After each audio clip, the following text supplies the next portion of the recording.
అనకాపల్లి జిల్లా ఫార్మాసిటీకి సంబంధించిన ప్రమాద ఘటనా స్థలంలోనూ ఇది పరవాడ సమీపంలో జవహర్లాల్ నెహ్రూ ఫార్మాసిటీలో ఇది దక్షిణ ఎనర్జీ అనే ఒక కంపెనీలో ఇప్పుడు మనం చూడొచ్చు.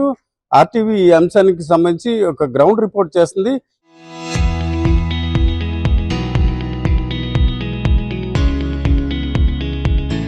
ఇది మనం చూస్తున్న ఈ ప్రాంతంలోనే ఒకసారిగా తెల్లవారుజామున 4:45 నుంచి 5 గంటల మధ్య ఒకసారిగా ఇక్కడ మనకు చూస్తున్న ఒక చిన్న రియాక్టర్ లాంటి ఈ ఈ ప్రాంతం నుంచి ఒకసారిగా బ్లాస్ట్ ఒక పెద్ద ఎత్తున శబ్దం రావడం జరిగింది. శబ్దంతో పాటు మంటలు వచ్చాయి.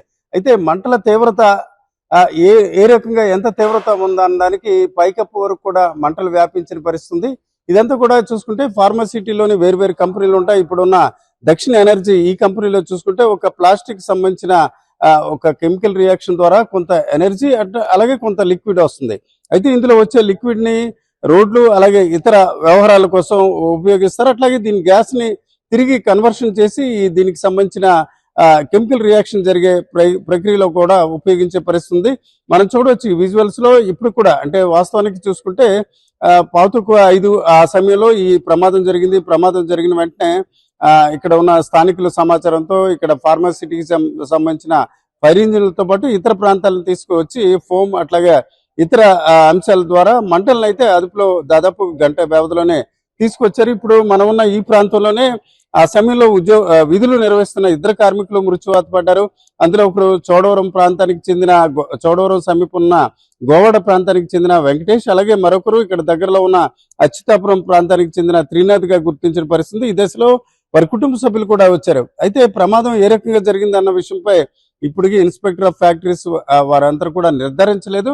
అయితే ఒక రకంగా కెమికల్ ప్రక్రియ జరుగుతున్న దశలో కొంత తీవ్రత టెంపరేచర్ తీవ్రత కావచ్చు, ఇతర కెమికల్ ప్రక్రియలో కొంత వ్యత్యాసం రావడంతో ఈ ప్రమాదం జరిగినట్టు తెలుస్తుంది. మొత్తానికి చూసుకుంటే ఈ ప్రమాదంలో ఎక్కువ మంది ఆ సమయంలో విధులు నిర్వహించకపోవడం వల్ల ఒక రకంగా తీవ్రత ప్రాణ నష్టం తగ్గిందని మనం చెప్పుకోవచ్చు. ఇప్పుడు నేనున్న ఈ ప్రాంతంలోనే ఇద్దరు ఉద్యోగులు కూడా పనిచేస్తున్నారు. ఇది వాస్తవానికి చూసుకుంటే ఒక చిన్న కంపెనీ.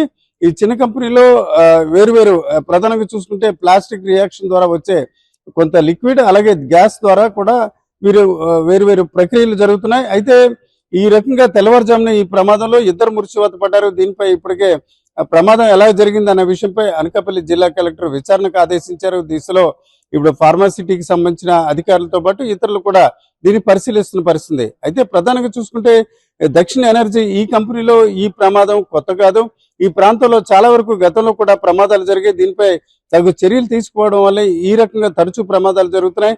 ముఖ్యంగా ఇన్స్పెక్టర్ ఆఫ్ ఫ్యాక్టరీస్ ఒక రకంగా నిజాయితీగా ఉన్నప్పుడు కూడా వారిపై రాజకీయ ఒత్తిడి ఇతర అంశాల కారణంగా సరిగా దానికి సంబంధించిన నిబంధనలు పాటించే అంశంలో కొంత నిర్లక్ష్యం అట్లాగే అలక్ష్యం కూడా ఉంటున్నట్టు ఆరోపణలు వ్యక్తం అవుతున్నాయి. తాజాగా చూసుకుంటే ఈ మృతి చెందిన ఇద్దరు కూడా ఈ ప్రాంతానికి చెందిన వారు కావడంతో కార్మికులతో పాటు వారి కుటుంబ సభ్యులు కూడా రోధిస్తున్న వాతావరణం మనకు కనిపిస్తుంది.